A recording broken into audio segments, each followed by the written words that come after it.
Hello, आप सभी लोगों का स्वागत है एक बार फिर से इस YouTube चैनल पर। आज मेरे तरफ से सभी लोगों को नमस्कार।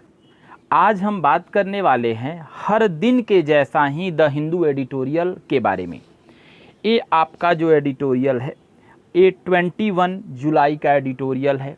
तो आज आप अगर इस चैनल पर पहली बार जुड़े हैं तो बिल्कुल आप इस वीडियो के आखिरी तक बने रहेंगे, और आप अभी तक इस चैनल को सब्सक्राइब नहीं किए हैं तो कर लें। और इसमें बहुत सारे टॉपिक के बारे में पढ़ाई की जाती है, डिस्कशन किया जाता है, तो आखिरी तक बने रहें। देखिए, मैं आपके साथ एक और इम्पॉर्टेंट बात कहने वाला हूं कि अभी लॉकडाउन का जो दौर चल रहा है उसके बीच एक एजुकेशनल ऐप आपके बीच लॉन्च किया गया है जिसका नाम है कैरियर इंग्लिश अड्डा। आप इस एप्लीकेशन के नाम को ध्यान से देखिए, कैरियर इंग्लिश अड्डा है। इस ऐप को लॉकडाउन के दौर में ऑनलाइन पढ़ाई कराने के लिए बनाया गया है, और ये आपका लाइव बैच इस पर चलेगा जो आपको बिल्कुल सारी इन्फॉर्मेशन दी जाएगी। इस पर सभी सब्जेक्ट की पढ़ाई की जाएगी, इंग्लिश, जीएस, मैथ, रीजनिंग सभी टॉपिक का पढ़ाया जाएगा। तो अगर आप अभी तक इस एप्लीकेशन को डाउनलोड नहीं किए हैं तो प्ले स्टोर से बिल्कुल इसे डाउनलोड करें, और इस वीडियो के डिस्क्रिप्शन में लिंक है, वहाँ से भी आप उसको डाउनलोड कर सकते हैं। ये काफ़ी ही उपयोगी है, जो आपके लिए इम्पॉर्टेंट है। देखिए, बिल्कुल लिखा है कि ये कैरियर इंग्लिश अड्डा जो है 20 जुलाई से ही डाउनलोड स्टार्ट किया गया है। तो आप प्ले स्टोर से डाउनलोड करें, और इस वीडियो के डिस्क्रिप्शन में लिंक है, वहाँ से भी आप डाउनलोड करें। देखिए, आज हम बात करते हैं अब एडिटोरियल के बारे में। देखिए, जो एसएससी का भी सीपीओ का नोटिफिकेशन आया हुआ है, जिसका एग्जामिनेशन का फॉर्म कुछ दिन पहले भरा गया, तो उसको भी लेकर के हम लोग टारगेट किए हुए हैं अभी, और बाकी भी एग्जामिनेशन है। तो इस यूट्यूब चैनल से आप बिल्कुल जुड़ जाएं। देखिए, टेलीग्राम चैनल भी है हम लोगों का, इस वीडियो के डिस्क्रिप्शन में लिंक है, वहाँ से भी आप जुड़ सकते हैं, इंग्लिश विथ डी पांडे। अब आगे की ओर चलते हैं। देखिए, आगे अगर बात करूँ तो द हिंदू एडिटोरियल आपके चैनल पर पढ़ाया जा रहा है, ग्रामर पढ़ाई जा रही है, द हिंदू एडिटोरियल के वोकैबुलरी किया जा रहा है, आपके साथ synonyms, antonyms, one word, idiom and phrase कराया जा रहा है। उसके बाद मैं आपके साथ बात करूं तो passage, cloze test, sentence arrangement और मॉक टेस्ट किया जाता है। तो ऐसे सारे चीज़ हो रहे हैं। और जो आपके बीच अभी एप्लीकेशन जो लाया गया है कैरियर इंग्लिश अड्डा, उस पर बिल्कुल आपको बैच स्टार्ट किए जाएंगे सभी सब्जेक्ट का, जो आपके लिए काफ़ी लाभदायक होगा, जो अभी एग्जामिनेशन के प्रिपरेशन को लेकर के। तो चलिए हम एडिटोरियल को शुरू करते हैं। आप अपने साथ एक पेन और कॉपी को ज़रूर रखेंगे। देखिए, हेडिंग लिखा है पॉलिसी। पॉलिसी मतलब एक तरह से नीति हो गया, और आगे लिखा है रिट्रीट। आप रिट्रीट को लिखेंगे। रिट्रीट मतलब होता क्या है ये जानना है। रिट्रीट मतलब होता है पीछे हटना। ठीक है, रिट्रीट का अर्थ क्या हुआ? पीछे हटना। लिखा है पॉलिसी रिट्रीट, यानी एक ऐसी पॉलिसी जिसे पीछे हटने की बात का पता चलता है। अब आगे देखिए, लिखा है ऑन यूएस स्टूडेंट वीज़ा, और ये पीछे कहाँ हटने की बात हो रहा है? तो अमेरिका में वैसे विद्यार्थी जो बाहर के देशों से पढ़ाई कर रहे हैं, उन सारे विद्यार्थियों के लेकर के ये एडिटोरियल है। तो बिल्कुल बहुत ही अच्छा है, आप बिल्कुल ध्यान से देखेंगे, समझ में आएगा।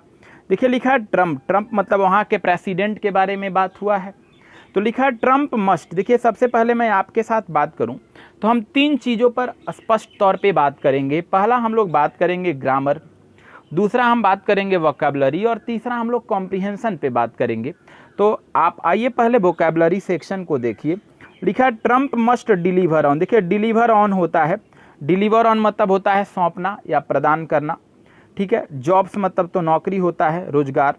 Not engage in. Engage in मतलब होता है किसी काम में व्यस्त होना। देखिए, एक इंगेज इन और एक इंगेज टू, दोनों में अंतर है।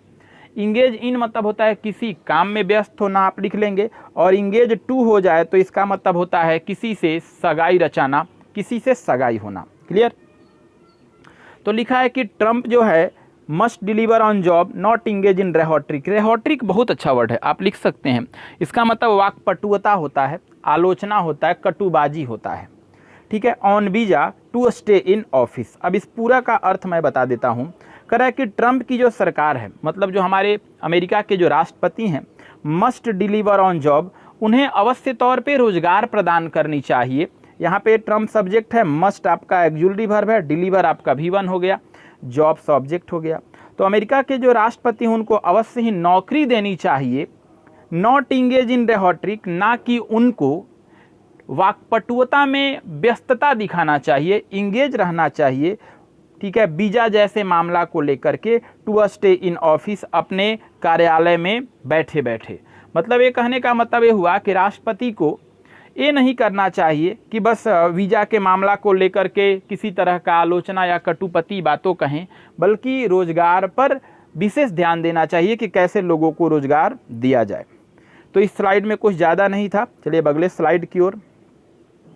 देखिए इसमें सब्जेक्ट को मैंने पहले ही हाईलाइट कर दिया है, येलो कलर का है। तो देखिए इसमें लिखा है क्या, मार्केट फोर्स। अब मार्केट फोर्स मतलब कह सकते हैं कि आमतौर पे जो प्रेशर दिया जाता है हमारे बाज़ार के द्वारा, आर्थिक बाज़ार, वित्तीय बाज़ार जिसको कहते हैं, तो कह रहा है कि ये जो मार्केट की तरफ से लोगों पे जो दबाव आ रहा है, यानी मार्केट फोर्सेज जो हैं, और कॉमन सेंस मतलब हम लोगों की आम समझदारी। तो अमेरिका की ये बातें की जा रही है कि अमेरिका में जो मार्केट फोर्सेज हैं, मतलब मार्केट की तरफ से जो एक दबाव बनाया गया, जो दबाव बन रहा है, और कॉमन सेंस और वहाँ की जो आम लोगों की ये जो आम समझदारी है, ये दोनों सब्जेक्ट हो गया। अपीयर्ड, ऐसा मालूम पड़ता है। देखिए अपीयर के साथ टू लगता है, ऐसा मालूम पड़ता है। अपीयर मतलब होता है मालूम पड़ना, प्रतीत होना।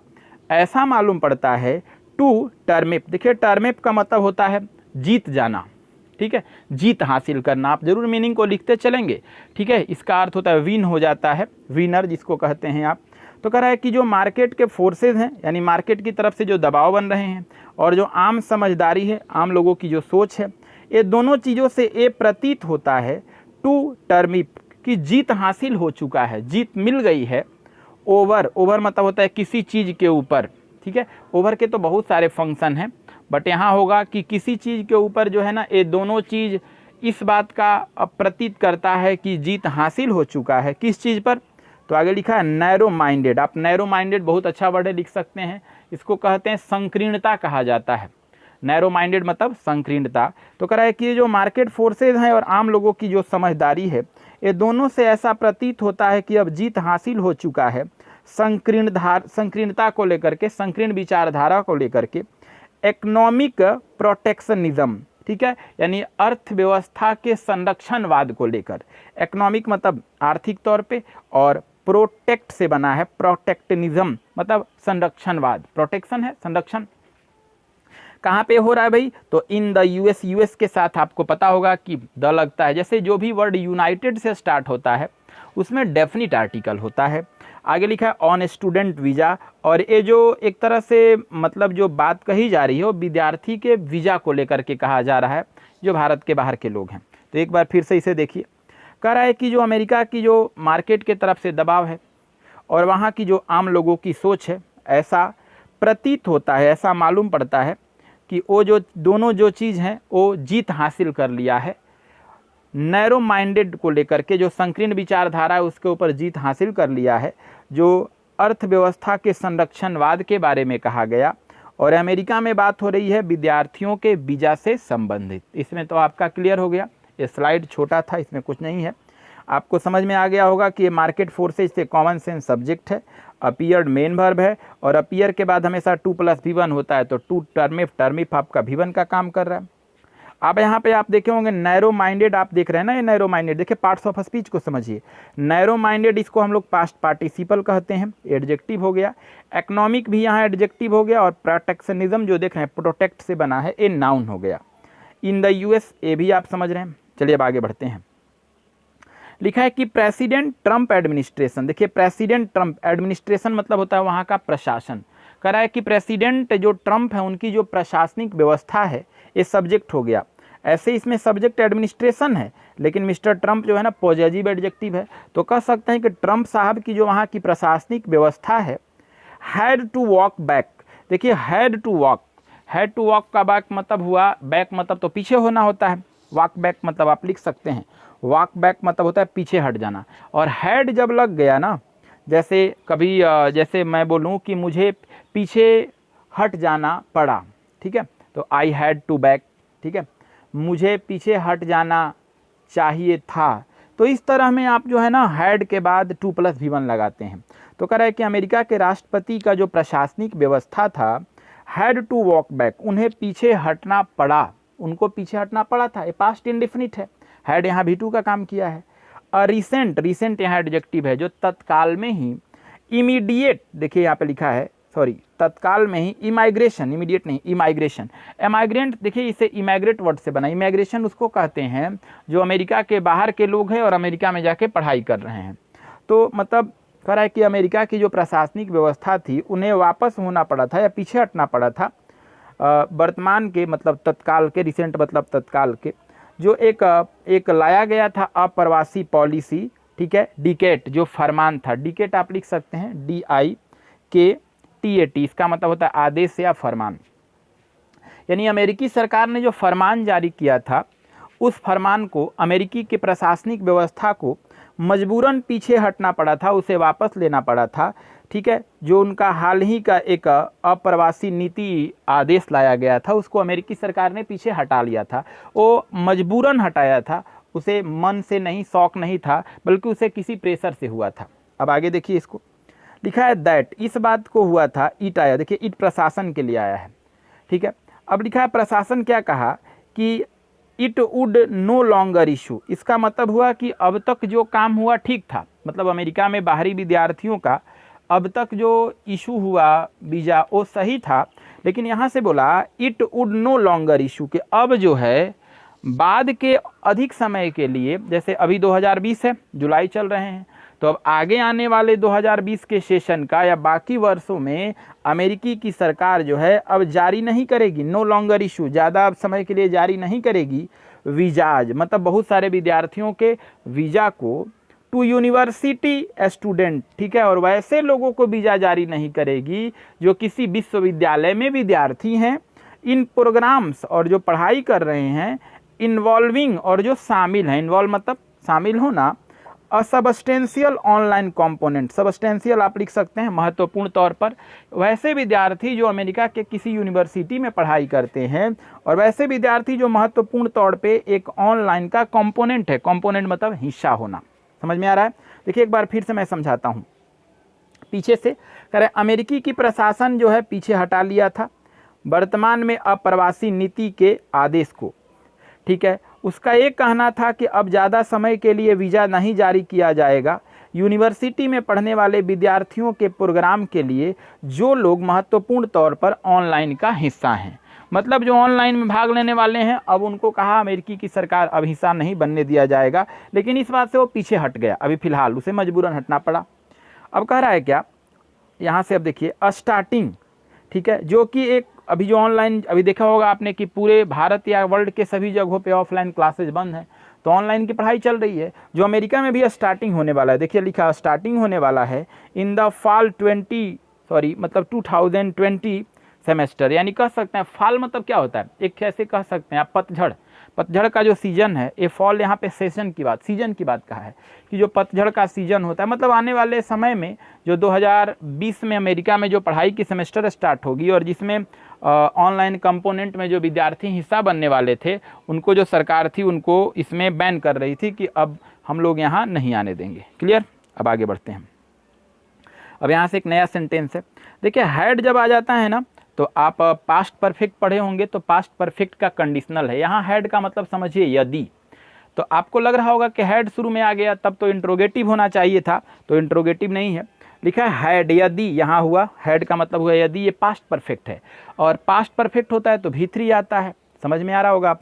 तो लिखा है हैड दिस पॉलिसी, कह रहा है यदि यह जो पॉलिसी था, पॉलिसी मतलब कहने का मतलब है जो अमेरिकी सरकार निकाली थी कि अब वीज़ा नहीं दिया जाएगा, तो यदि जो ये पॉलिसी था विथ अ स्टूड, देखिए विथ स्टैंड से बना है, विथ स्टैंड मतलब होता है सहन करना या बर्दाश्त करना, ठीक है, तो विथ स्टूड इसलिए है क्योंकि हैड के बाद V3 आता है। कर अगर ये जो नीति था, अमेरिका की जो नीति था, अगर वो सहन कर लेता द लीगल चैलेंज, ठीक है, एक कानूनन, एक कहा जाए तो कानूनी तौर पर, लीगल तौर पे चुनौती का, चैलेंज मतलब आप समझ रहे हैं ना, चुनौती का, तो कह रहा है कि अमेरिका की जो सरकार ने जो पॉलिसी लाया, तो अगर यही पॉलिसी सहन कर लिया होता, ठीक है, लीगल चैलेंज एक तरह से कानूनन रूप से चुनौती का, अब देखिए यहाँ दैट रिलेटिव प्रोनाउन है। अब यहाँ वाज जो आया है ना चैलेंज के लिए, जो चैलेंज जो था इमीडिएटली माउंटेड, माउंटेड मतलब होता है अचानक खड़ा कर देना, अचानक ला देना। जो ये चैलेंज जो है अचानक माउंटेड किया गया, मतलब अचानक लाया गया। माउंटेड आप लिख सकते हैं, माउंट मतलब खड़ा करना। जो ये चुनौती था, मतलब अमेरिकी सरकार के पास जो पॉलिसी आई, उस पॉलिसी को अमेरिकी सरकार ने पूरे अमेरिका में लागू किया। लेकिन अमेरिका के सरकार को पॉलिसी से पीछे हटना पड़ा। तो वहीं बोला कि अगर उनका पॉलिसी सहन कर लेता इस नैतिक कानूनन रूप से चुनौती का, जो चुनौती, ठीक है यहाँ पे देखिएगा चुनौती की बात कर रहे हैं यहाँ से, जो चुनौती वाज से आ रहा है, जो चुनौती अचानक खड़ा किया गया था हार्वर्ड यूनिवर्सिटी के द्वारा, द MIT के द्वारा और ओवर 200 अदर यूनिवर्सिटी, और 200 से बाकी और अधिक यूनिवर्सिटी ने जो वहाँ पर एक कानूनन चुनौती खड़ा कर दिया था अमेरिकी सरकार के सामने। तो अगर अमेरिकी सरकार की पॉलिसी इस चीज़ को सहन कर लेती तो लिखा है, अब देखिए आगे, अब आगे दूसरा पार्ट है, it might have lead large number of student. तो ऐसा संभावना था, माइट को आपको पता होगा, ये दूर के संभावना, वीक पॉसिबिलिटी को बताता है। और आपको मैं बता दूं कि अगर हैड कंडीशनल सेंटेंस लेकर आएगा तो दूसरे पार्ट में मॉडल वर्ब आता है, और मॉडल वर्ब में क्या आता है, should have, could have, would have, might have. तो यहाँ माइट आया है, तो ये संभावना है। तो ऐसा संभावना कम ही था, या एक दूर की संभावना थी, lead to large number of student, की ऐसा संभावना आता कि large number of student, large number of के बाद नाउन प्लूरल आता है, कि बहुत ज़्यादा संख्या में जो विद्यार्थी थे इनरोल्ड, ठीक है, जो मतलब शामिल हो गए थे, मतलब जिनका नामांकन हो गया था। इनरोल मतलब होता है नामांकन हो जाना या शामिल होना। तो ऐसे सारे बहुत विद्यार्थी, अगर सपोज दैट देखिए, अगर ये पॉलिसी जो था अमेरिका का, अगर अमेरिका में सफल हो जाता कि नहीं, अमेरिकी सरकार कह रही है वो सही है, जबकि ये सही हुआ नहीं, वहाँ की यूनिवर्सिटी लोगों ने एक कानूनन चुनौती खड़ा कर दिया अमेरिकी सरकार के सामने। तो अगर ऐसा पॉलिसी सफल हो जाता तो ऐसा संभावना बताया जाता था कि बहुत ज़्यादा संख्या में जो बाहरी देशों के विद्यार्थी थे, देखिए इनरोल्ड है, जो बाहरी देश के विद्यार्थी थे, इन सच कोर्सेज, इस तरह के कोर्स में जिनका नामांकन था, वहाँ के अलग अलग कोर्सेज में जो नामांकन था, फेसिंग द रिस्क, तो ऐसे विद्यार्थियों को क्या होता, रिस्क उठाना पड़ता, फेस करना पड़ता, क्योंकि अमेरिकी सरकार तो बैन कर देती। अब आगे किस चीज़ का करना पड़ता, डेपोरेशन का। देखिए डेपोरेटेशन मतलब होता क्या, देश निकाला, ठीक है, बाहर करना। तो अगर अमेरिकी सरकार पॉलिसी सफल कर देती, पॉलिसी उसका सही हो जाता, तो अमेरिका से तो ऐसे विद्यार्थियों को बाहर जाना पड़ता जिनका वहाँ नामांकन है अभी। एंड दोज, और वह सारे लोग, इंटेंडिंग, जो अभी इरादा रखते हैं, इंटेंड मतलब होता है इरादा रखना, चाहत रखना। तो सबसे पहले तो जो लोग जिनका नामांकन वहाँ हो गया है वो लोग भी बाहर चले जाते, ऐसा संभावना था। मतलब ये हुआ नहीं, संभावना बताया गया है। अब लिखा है कि दोज इंटेंडिंग, और अभी भी बहुत सारे वे लोग जो इंटेंड रखते हैं, इरादा रखते हैं, इंटेंड मतलब इरादा रखना, जो इरादा रखते हैं, टू इंटर, कि वो प्रवेश करते, इंटर मतलब होता है दाखिला लेना, कि वो प्रवेश कर लेते। ऐसा देखिए इंटर के बाद इनटू नहीं होता है, ठीक है, लेकिन इंटर के बाद अगर आप इनटू लगाते हैं तो इसका मतलब हो जाता है किसी समझौता को करना, डील को करना। ऐसे एंट्री के बाद इनटू लगता है। तो कह रहा है कि वे सारे लोग जो चाहत रखते हैं नामांकन लेने के लिए, प्रवेश पाने के लिए US अमेरिका के पढ़ाई में, the US for higher study, जो उच्च शिक्षा की पढ़ाई को करना चाहते हैं। स्ट्रेंडेड, तो ऐसे लोग तो फंस जाते, जैसे जो लोग अभी मतलब सोच रहे हैं कि नहीं मैं अमेरिका जाकर ही पढ़ाई करूंगा, और ऐसे लोग वहां चले जाते और अमेरिकी सरकार इस पॉलिसी को लागू कर देती कि बाहरी देशों को वीज़ा नहीं दिया जाएगा, या वीज़ा अब उनका ज़्यादा समय तक नहीं होगा, इधर ही वीज़ा की पीरियोडिटी कैंसिल कर दिया जाए, तब तो ऐसे विद्यार्थी अमेरिका में जाकर फंस जाते। तो लिखा स्ट्रेंडेड मतलब होता है फंस जाना। कहाँ फंस जाते, अब्रॉड, अब्रॉड मतलब समझते हैं विदेशों में, दूसरे देशों में, विदाउट ऑप्शन, और उनके पास तो कोई ऑप्शन ही नहीं रहता। बहुत आसान लाइन है, देखिए यहाँ से भी स्लाइड से जोड़ता हूँ। कह रहा है कि अगर अमेरिकी सरकार की पॉलिसी सहन कर लेता है इस कानूनन चुनौती का, जो चुनौती अचानक हार्वर्ड यूनिवर्सिटी, MIT यूनिवर्सिटी और 200 से अधिक यूनिवर्सिटी ने खड़ा किया था, तो ऐसा संभावना बनता था कि बहुत ज़्यादा संख्या में जो विद्यार्थी थे वहाँ पर, जिनका नामांकन हो गया था बहुत प्रकार के कोर्स में, उनको सामना करना पड़ता ऐसे रिस्क का, जो उनको अमेरिका से बाहर होना पड़ता। और वैसे लोग को भी दिक्कत होती जो लोग अमेरिका में पढ़ाई करने के लिए इरादा रखते हैं उच्च शिक्षा को, तो ऐसे लोग अमेरिका जाकर फंस जाते हैं और उनके पास कोई ऑप्शन भी नहीं बचता। क्लियर हो गया। अब आगे आते हैं। लिखा द यूनिवर्सिटी, देखिए यूनिवर्सिटी सब्जेक्ट है। कह रहा है कि ये जो विश्वविद्यालय है ज्वाइनिंग द केस, देखे होंगे विश्वविद्यालय ने एक कानूनन चुनौती दे दिया है पॉलिसी के बारे में। तो कह रहे कि विश्वविद्यालय जो हैं एक तरह से शामिल हो गए हैं इस मामले में, ठीक है। विश्वविद्यालय ने एक तरह से मामला को काफ़ी गलत बताया। तो यह लिखा है कि विश्वविद्यालय ज्वाइन किया है इस तरह के मामला को, केस को, अगेंस्ट, जो एक विरोध में है, खिलाफ में है, द डिसीजन ऑफ फेडरल, देखिए जो अमेरिकी सरकार ने पॉलिसी लाई, ठीक है, उसके खिलाफ में कौन है, यूनिवर्सिटी के लोग हैं। और वो यूनिवर्सिटी के जो लोग ने जो बात कहा, वो अब बताया जा रहा है कि ये जो डिसीजन लिया गया था फेडरल, ठीक है, इमिग्रेशन, फेडरल इमिग्रेशन मतलब एक तरह से कहा जाए जो अप्रवासी लोग हैं अमेरिका में रह रहे हैं उनके लिए जो एक नीति बनाई गई थी उस नीति के तो खिलाफ है, ठीक है। आपने कहा था कि 5 साल पढ़ाई कर देंगे और 3 साल पढ़ाई करते करते कहेंगे कि अब इस वीज़ा इनको नहीं दी जाएगी, तब तो बेचारे 2 साल और कहाँ पढ़ने जाएंगे। तो इसी तरह का रहा है कि फेडरसन एक संघ था, फेडरसन एक संघ होता है, जो संघ बनाया गया था अप्रवासी लोगों का, और तो उन लोगों के जो मामला थी उस मामला के बिल्कुल खिलाफ बात हुआ। अब आगे, एंड कस्टम इन्फोर्समेंट, और एक तरह से जो कस्टम लागू किया गया, अमेरिका में पॉलिसी लागू करने की बात हो रही थी। तो यही यूनिवर्सिटी वाले बोले ये तो अमेरिका के जो इमाइग्रेशन के लिए जो बनाया गया था नियम था उससे तो विरुद्ध है, अमेरिकी सरकारें गलत कर रही है। अब आगे लिखा है कि ऑर्गू मतलब होता है तर्क देना, यही तर्क उन्होंने दिया था इन द कोर्ट, वहाँ के न्यायालय में, दैट की दिस पॉलिसी, जो एक पॉलिसी है, ठीक है। अब देखिए कहानी को समझिए, कहानी बहुत आसान है, समझिए। देखिए अमेरिकी की सरकार ने एक पॉलिसी लाई, ठीक है। उसने कहा कि अब बाहरी विद्यार्थियों को ज़्यादा समय यहाँ नहीं पढ़ने दिया जाएगा क्योंकि यहाँ अभी महामारी का दौर चल रहा है और बहुत सारे लोग बेरोजगार हो चुके हैं और बाहरी लोग ही यहाँ रहेंगे तो अमेरिकी की सरकार के या अमेरिकी लोगों को रोजगार फिर दिक्कतें होने लगेंगी। तो ऐसे क्षेत्रों में अभी अगर हम बात करें तो इम्पॉर्टेंट बातों को देखा जाए तो काफ़ी इम्पॉर्टेंट है। तो ऐसे क्षेत्रों में अगर हम यहाँ पे बात करें तो आपके लिए काफ़ी इम्पॉर्टेंट है। देखिए अगर इसके इम्पॉर्टेंट चीज़ों को आप देखेंगे तो यहाँ से क्या कहा कि ये जो डिसीजन लाया गया फेडरल इमिग्रेशन और कस्टम इन्फोर्समेंट को लेकर के, उन्होंने तर्क दिया जाकर न्यायालय में कि ये जो पॉलिसी अमेरिका की सरकार बनाई है, ठीक है, डिस्क्राइब, इस बात का उल्लेख करता है एज अ क्रूएल, कि अमेरिका की जो नीति आई है वो बिल्कुल कठोरनात्मक है, एंड इलीगल, और एक तरह से देखा जाए तो गैर कानूनन है। ये किसने कहा, तो ये सब यूनिवर्सिटी के लोगों ने कहा, ठीक है, जो कहा कि अमेरिकी की सरकार की जो पॉलिसी है बिल्कुल गलत है। अब आगे चलते हैं। लिखा है कि अंडरमाइन मतलब क्या होता है, बहुत ही इंपॉर्टेंट है, आप लिख लेंगे कमज़ोर बनाना।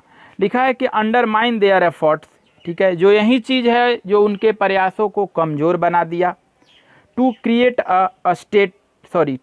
अ सेफ ऑनलाइन बेस, जो कि मतलब एक क्रिएट करना चाहते हैं एक ऑनलाइन आधारित लर्निंग सिस्टम, मतलब शिक्षा के आधार को। एमिडिस्ट लिखा, देखिए एमिड से बना है, एमिस्ट द रेंजिंग पैंडेमिक, देखिए जो अभी महामारी अमेरिका में फैला हुआ है और इस दौर में जो ऑनलाइन की पढ़ाई चल रही है, ऑनलाइन की प्रक्रिया चल रही है, उसमें इस तरह की बात कही गई। अब आगे आते हैं हाउएवर एक तरह से देखिए तो यहाँ पे कह रहा है फिर भी, ठीक है, देयर फाइट, फिर भी जो उन लोगों की जो लड़ाई है। अब देखिए एक तरह से यहाँ बात करेंगे तो अब देखिए तो कह रहा है कि ये तो बोल दिए लोग कि नहीं ये जो इनका निर्णय है क्रूएल है और इलीगल है, तो बोला कि ये जो चीज़ है ना अगर ऐसी होते ही रहा अमेरिका में तो अमेरिका की जो स्थिति है वो मतलब ऐसी हो जाएगी और यही चीज़ कमज़ोर बना देता है किनके प्रयासों को। अब आगे देखिएगा तो काफ़ी अच्छा है, यहाँ लिखा है हाउएवर, फिर भी देयर फाइट, जो उन लोगों की लड़ाई है, देयर किसके लिए है तो यूनिवर्सिटी के लोगों के लिए, जो यूनिवर्सिटी के लोगों की जो मांग है, जो उनकी लड़ाई है, में बी मतलब ऐसा संभावना है, फार फ्रॉम ओवर मतलब होता है, ठीक है, दूर ना, मतलब एक तरह से उपाय न हो पाना, ठीक है, उपाय न हो पाना। तो मतलब यूनिवर्सिटी के लोगों का जो एक तरह से मांग है, ऐसा संभावना है कि उनकी मांग जो है वो पूरा नहीं होगा, ये बात लिखा है। देयर यहाँ पॉजिटिव एडजेक्टिव है, फाइट नाउन है, मे के बाद ये बी V1 का काम किया। अब आगे लिखा है कि बोथ मतलब दोनों, द यूनिवर्सिटी वाले and their prospective international enrol. देखिए इसमें आप समझिएगा तो आपको बिल्कुल समझ में आएगा। देखिए बोथ के बाद द यूनिवर्सिटी आपका क्या हो गया, यूनिवर्सिटी भी एक तरह से पुलडल हो गया। और यहाँ पे देयर प्रोस्पेक्टिव इंटरनेशनल इनरोल्स, देखिए प्रोस्पेक्टिव मतलब होता है क्या है, संभावित, इंटरनेशनल मतलब अंतर्राष्ट्रीय, और इनरोल्स उसको कहते हैं जो वहाँ पे पढ़ाई करता है, जिनका नामांकन है। तो कह रहा है कि दोनों मतलब यूनिवर्सिटी भी और वहाँ पर जो संभावित अंतर्राष्ट्रीय जो लोग वहाँ पे नामांकित हैं, वे दोनों लोग भी वुड बी वाइज, मतलब एक तरह से क्या है, बुद्धिमान हैं, वाइज हैं, टू रिमेन, कि उनको रिमेन मतलब बाकी शेष के लिए अलर्ट, सावधान होना चाहिए, टू द पॉसिबिलिटी मतलब आगे आने वाले संभावना को लेकर, ऑफ एडिशनल रिस्ट्रिक्शन, अमेरिकी सरकार जो अतिरिक्त और भी कोई पाबंदी लगाए उसके लिए पहले से ही इन लोगों को सावधान होनी चाहिए। किनको, यूनिवर्सिटी को भी, और वहाँ यूनिवर्सिटी में पढ़ने वाले बाहरी देश के लोगों को भी, स्टूडेंट को भी। यही कहा, देखिए यहाँ पे बहुत आसान भाषा में कहा है। कह रहा है क्या कि ये दोनों यूनिवर्सिटी को और स्टूडेंट को, दोनों को इसमें बुद्धिमानी दिखाना चाहिए कि बाकी चीज़ों के लिए, रिमेन मतलब शेष, बाकी चीज़ों के लिए सावधान होनी चाहिए जो संभावित अतिरिक्त और भी कोई पाबंदी लगाए। फोस्ट, देखिए फॉइस्टेड है, फॉइस्टेड मतलब थोपना, मतलब अभी अमेरिकी की पॉलिसी के खिलाफ बात कहा गया, तो कहा गया कि आगे ऐसा भी होगा कि अमेरिका जो है जबरन किसी चीज़ को थोप दे बनाकर, तो इन सब चीज़ों के लिए सावधान रहना होगा। On to the entry process, किसको लेकर के, तो मतलब एक प्रवेश के प्रक्रिया को लेकर के, एंट्री मतलब हो गया प्रवेश और प्रोसेस मतलब प्रक्रिया को लेकर।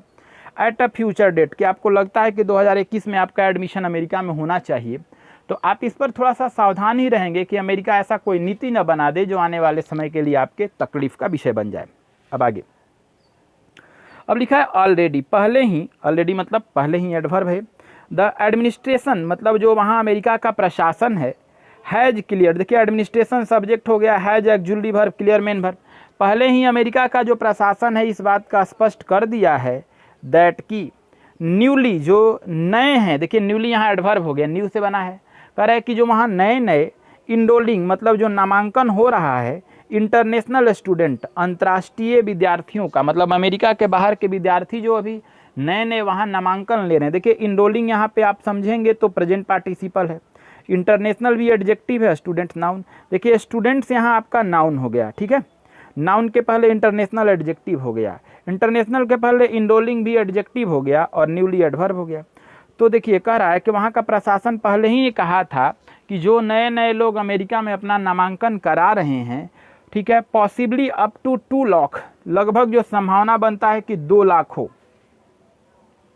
अक्रॉस यूएस, जो अमेरिका के बाहर के लोग हों, ऐसे लोग अमेरिका में आके जो नामांकन कराते हैं, तो लिखा है विल बी, ठीक है, बैरी फ्रॉम, देखिए बेयर से बना है, बैर फ्रॉम मतलब होता है पाबंदी लगा देना, रोक लगा देना, तो ऐसा संभावना भी होगा कि मतलब बैन कर दिया जाएगा उनको, टेकिंग प्योरली ऑनलाइन कोर्सेज, कि उनको ऑनलाइन कोर्स नहीं लेने दिया जाएगा, नामांकन रहेगा अमेरिका यूनिवर्सिटी में ही, लेकिन उनको ऑनलाइन में भाग नहीं लेने दिया जाएगा, ठीक है, while living in the country, मतलब उस देश में रहते हुए भी ये पाबंदी लगाया जा सकता है।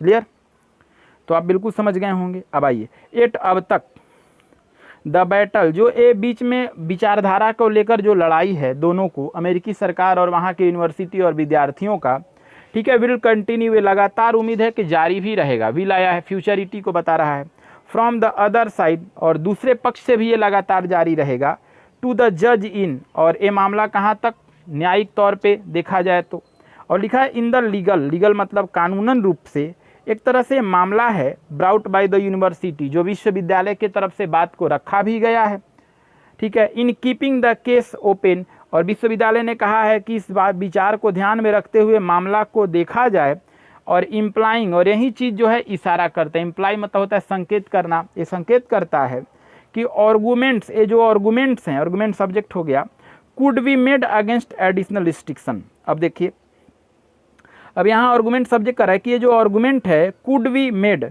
ऐसा होता है सम, ये देखिए ये आपकी क्षमता है, ऐसा हो सकता है कि वो बन भी जाए, अगेंस्ट इन एडिशनल रिस्ट्रिक्शन मतलब अतिरिक्त जो पाबंदी अमेरिकी सरकार लगाएगी जिसके लिए अलर्ट होने के लिए कहा गया, तो ऐसा भी हो सकता है कि अगर ये मामला कोर्ट में चला जाए तो उनकी मामला जब कोर्ट में चली जाएगी तो अमेरिकी सरकार को झुकना भी पड़ेगा। तो ऐसे परिस्थिति में काफ़ी आसान है। तो चलिए इस एडिटोरियल के एक हिंदी को लास्ट में मैं आपको बता देता हूँ, इतना जो मैं पढ़ाया। देखिए इसमें क्या है कि अमेरिकी सरकार ने एक नीति बनाई है, उसने कहा कि अभी महामारी के दौर चल रहा है, वहाँ रोजगार की कमी है, तो उसने कहा कि जो बाहरी विद्यार्थी हैं अब उनका वीज़ा ज़्यादा समय के लिए नहीं रखा जाएगा, कैंसिल किया जाएगा। तो वहाँ के यूनिवर्सिटी और बाकी लोगों ने कहा कि ऐसा कैसे हो सकता है, वहाँ तो एक संगठन बनाया गया है जो कि अमेरिका के बाहर के लोग हैं उनके लिए वो संरक्षण सुविधा प्रदान करेगा। अगर ऐसे होता है तब तो अमेरिका क्रूर और एक गैर कानूनन काम करेगा। तो इस चीज़ को लेकर कहा गया और यही संभावना बताया गया कि आगे आने वाले दिनों में हम लोगों को यानी यूनिवर्सिटी के लोगों को, विद्यार्थियों को सावधान रहना होगा कि अमेरिका कोई अतिरिक्त पाबंदी ना लगा दे। तो इस बात को यूनिवर्सिटी ने कहा कि अगर न्यायिक तौर पे इसका विचारधारा देखा जाए तो अगर अमेरिका कोई न्यायिक तौर पे अगर पाबंदी लगाना चाहेगा तो भी नहीं लगा पाएगा अगर ऐसी न्यायिक बातें होती हैं तो देखिए इस एडिटोरियल को शेयर कीजिए, लाइक कीजिए, लाइक ज़रूर कीजिए, मुझे बताइए, कमेंट कीजिए आपको कैसा लगा और हमारे चैनल को बिल्कुल आप लोगों में शेयर कीजिए। और अभी जो आपका एप्लीकेशन एक आया है कैरियर इंग्लिश अड्डा, उसको डाउनलोड कीजिए, अपने मोबाइल में रजिस्टर्ड कीजिए, वहाँ पे आपको बहुत सारे अभी फ्री क्लासेस दिए जाएंगे, आप इंजॉय कीजिए। आज के लिए इतना ही, धन्यवाद, थैंक यू।